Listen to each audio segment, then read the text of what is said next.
Alrighty, we are going to learn how to use the website edpuzzle.com. So when you go to Edpuzzle, this is where it takes you if you are logged in. If not, you'll have to log in. I logged in using my Employee State University account, but this is a free account that I'm going to be showing you today. So you can use whatever account you want, and these are the features that you will get. Let's just go ahead and get started. So when you log in, you will see this page. You won't have any videos down here because you won't have creativity, but we are going to hit the button Add Content. You can either create a video or upload a video. When you create a video, you're using Edpuzzle to find the video, or you could be using one of the Edpuzzle videos that are already created. Or you can upload a video, and that means that you have pre-recorded a video, you want to upload it to Edpuzzle and then use Edpuzzle features to add questions in it, to add notes in it, things like that. So we are going to go ahead and create a video. Here's where there are other Edpuzzles already created. So you can use any of these. These are the ones that are open to you to use. They already have questions in them. They have notes on them. However, you can see here that there's some that, so this first one is 6 minutes and 10 seconds, and it has 8 questions or notes. It shows up there, and it shows you what the topic is. So you can use these, you can assign these in your class if you have a classroom connected to your Edpuzzle. You can use the subjects tab to find different subjects. You can do grade levels, or you can do the YouTube section, and that will bring up all those videos that Edpuzzle has used, but there will be no questions on it, and you can put your own questions on it.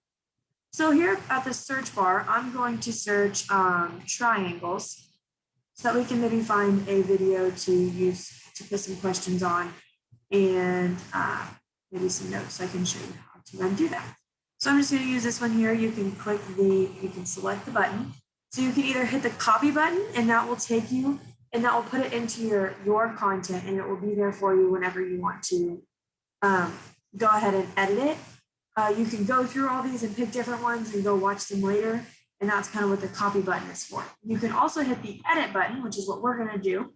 And that will take you to here. And this will give you all the different features that Edpuzzle uses. So the first feature is cut. You can cut it down to make it smaller. You can make them watch just a small part of it. You can do voiceover, but voiceover is mainly for when you upload your own video and you want to put things over. With YouTube's policies, they're not letting people do voiceovers on certain videos anymore just because of like the privacy settings. So we're going to actually do the questions part of the video, and we want to there's 3 different things that you can add to your videos. So you can add multiple choice questions, you can add open-ended questions, and you can add notes. The multiple choice questions will grade themselves.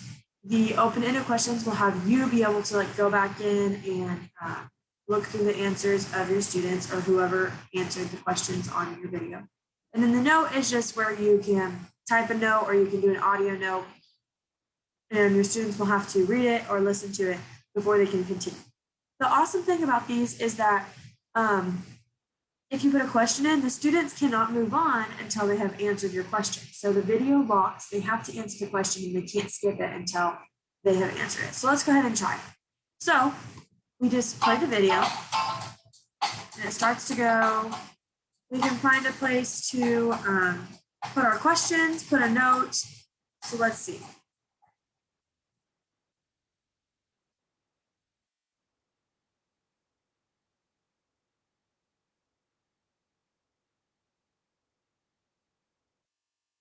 So let's say we want to stop our students here and we want them to get out a piece of paper and we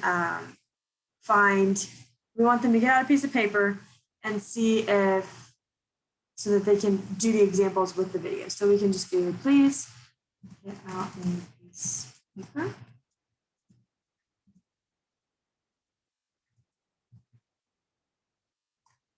So this will stop them. So we save it. Once they're watching it, it'll pause it just like it did, and they have to hit this continue button before they can keep going.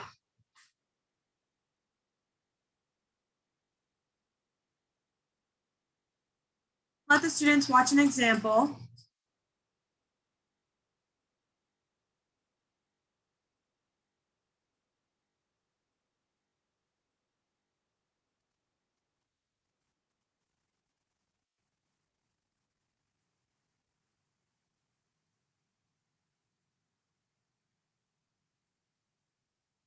stop it here and we can have students, you can have your students answer questions. So maybe you want to see if they understand this topic.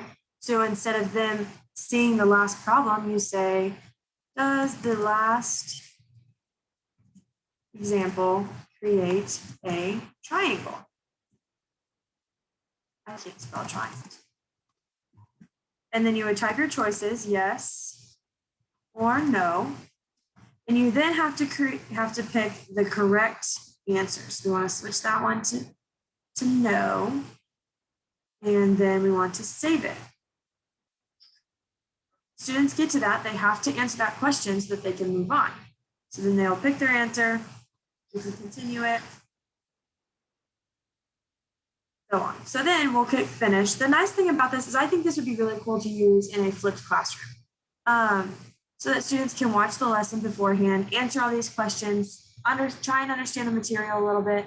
You can do your own video and they can do questions on it. And then once you get to class, you can see all the feedback, like all the answers of the students, and really hit on the things that they didn't understand, do bigger activities, do a different way to explain it, and not just have to sit in class and do a lecture the whole entire time. And this really is good so that you can just hit on the parts that people didn't understand, or like do, one group needs to be doing this, one group needs to be doing this, and you can separate them because you know exactly what each person needs to work on. So then we want to hit finish. And this is where we can assign it to our class, or we can edit it more, we can duplicate it, we can preview it, we can change it from public to private, we can delete it, or we don't want to delete it. So then once you've saved it like that, you can go back to your content and hit my content, and there's your video. I did accidentally change it to private. You can change it back to public if you want to go back and edit it. It shows that there's 2 questions and there's notes. And then you would just be able to assign it, or you could send a link to it, just however you want to do it. So thanks for watching, and I hope that helps you make your own edits.